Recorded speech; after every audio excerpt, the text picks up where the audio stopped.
What is going on, petrolheads? You are joining me once again at the beach. You know my favorite spot. Come on, by now you should know me and my favorite spots. And what you're looking at on my bike are a set of tank grips, which are an absolute necessity, and tank grips for the side here, so whenever I'm going tracking, you know, leg hanging off and everything at the track, this is going to save me.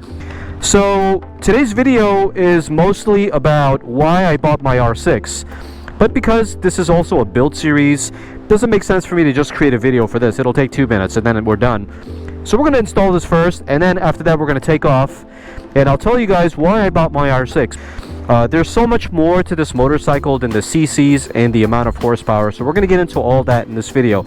But first, we're going to install these babies because this is what's going to protect my beautiful new paint job.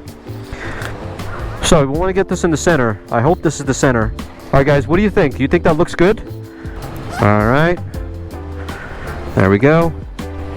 Alright, so now I get to full send on this bike. Alright, so now the moment we've all been waiting for, the big boy. Guys, you think it looks good? Let me know. Alright, now let's do the other side.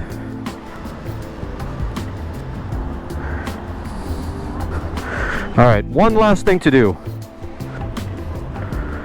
Alright guys, that pretty much is it for the tank grips as well as the side tank grips. So now let's get back on the road and talk about why I bought my R6, because there's many reasons and I think you'll agree with me. And if you don't, let me know in the comments down below if you don't agree. 2 hours later.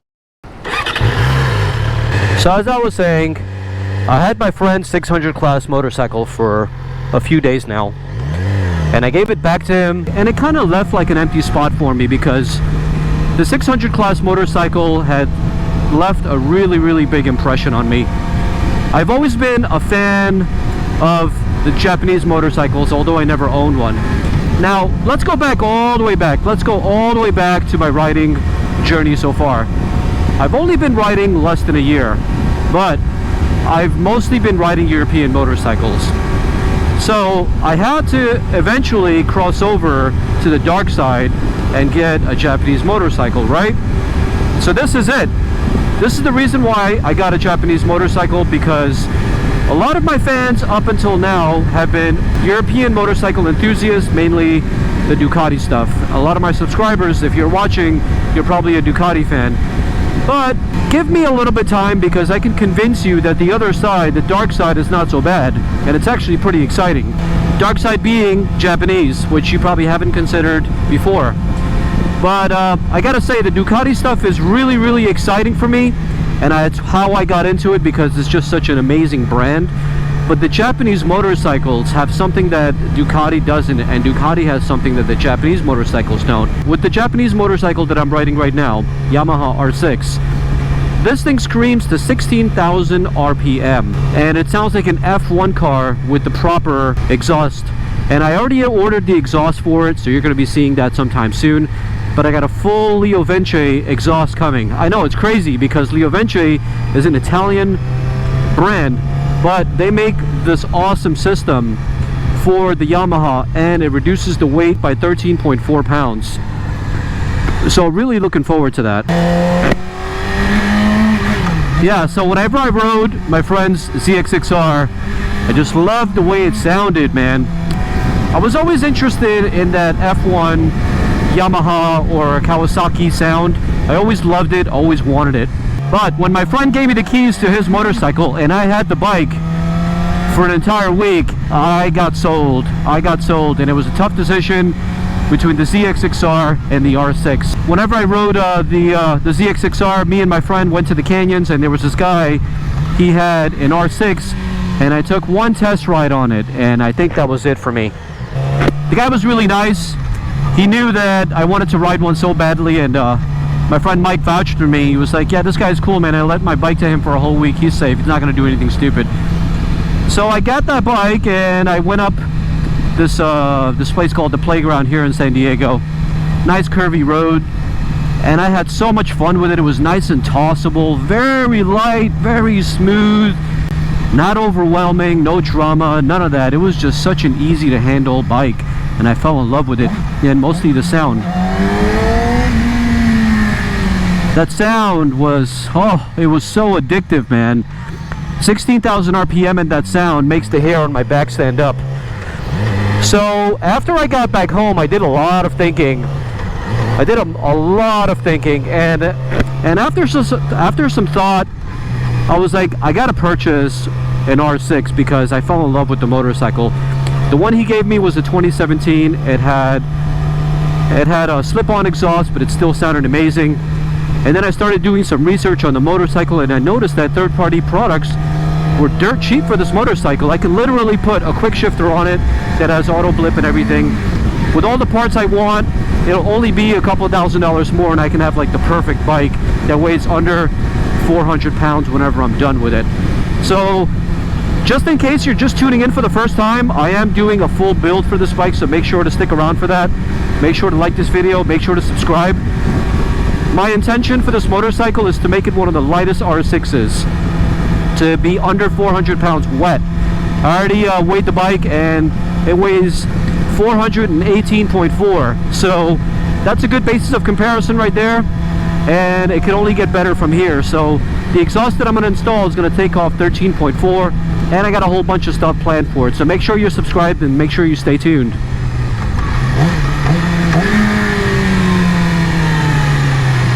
So aside from the bike just being freaking awesome, and I just love the way it sounds, and I love how it handles and how light and nimble it is, my channel was getting a little bit stale because I don't want to be a one-trick pony channel.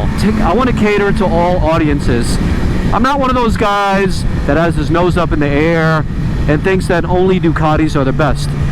Honestly, I'm not that guy. I'm very fair in my motorcycle assessment. I give love to every type of motorcycle.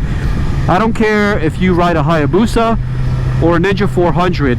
It doesn't matter to me because everybody's on their own journey, everybody's on their own budget, and everybody has to start somewhere. But regardless of that, I think all the motorcycle manufacturers exist for a reason, because there are different types of people, and for those different types of people there are different motorcycles. My channel is mostly about providing information with useful content as well as making it entertaining. My channel is meant to be for all types of motorcycles, and that's what I wanted to introduce with this Yamaha R6. And man, look at these roads. This bike is taking it with ease, man. Wow. Oh man, this is beautiful. And I'm low on gas. Great. This is amazing. This bike is so agile.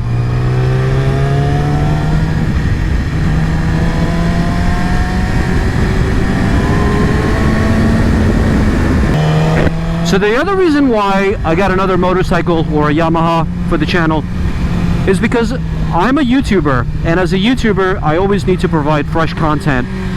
And unfortunately, not that many people are searching for a 959 Panigale anymore. So the Panigale is something I'm kind of unsure about at this point, not sure what to do with that motorcycle, because whenever I do post something for the Panigale, it doesn't really get that much traction. You know, it is a motorcycle that is, you know, 4 or 5 years old, and not a lot of people are looking for it. Now the V2 is the new king of the streets when it comes to the middleweight Panigale series, and I just found myself still loving the 959, but not so great for content. And the 2020 Yamaha R6 is a way better motorcycle for content than my 959, because I came out with my first video for the R6, and that got a ton of hits right away, and it did very well. But unfortunately, with the 959, it's just not the case. I need to provide fresh content all the time, and I think that purchasing a motorcycle like this, not only is it fun for me, but it's also an asset to the channel. Making YouTube videos is something I've committed to at this point, and I have a lot of plans for the channel, and I want to grow it. Someday I'll have 100,000 subscribers, and then after that I'll have 1 million subscribers, and then after that 5 million subscribers. Like I said, I got really big plans. I hope you stick around. I hope you subscribe, because it's only going to get better from here, boys. It's definitely going to get better. This is not the first motorcycle that you see me purchase, and it's not going to be the last. there's going to be many more where this came from. Oh, these roads are fantastic. Wow, what a road. Overall, I think the Yamaha R6 is a motorcycle that they perfected. I think it's a motorcycle that is, in its class, one of the best race bikes that you can buy for the street. If you look at all the 600 race class bikes, this one tops all of them because of its agility, because of its weight, because of its performance. And with the plans I have for it, it's going to weigh about 30 pounds, 35 pounds less than the ZX6R. And it's going to be a lot faster with the tune and the catless exhaust and all that stuff I got planned for it.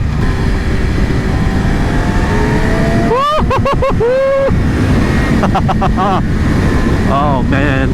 So if in case you're wondering, I got about 550 miles on this bike and it's almost due for its service. So after the first service is completed, I will unleash this beast. Anyways, my boys, I hope that about gives you enough information on why I chose this Yamaha R6. It's a fantastic bike and I need a little bit of Japanese love in my life. And I love all brands and all makes and all models. I just don't want to be a one-trick pony channel. So I hope you stick around. I hope you subscribe. I hope you like this video. And I will see you guys on the next episode. Alright guys, ciao for now.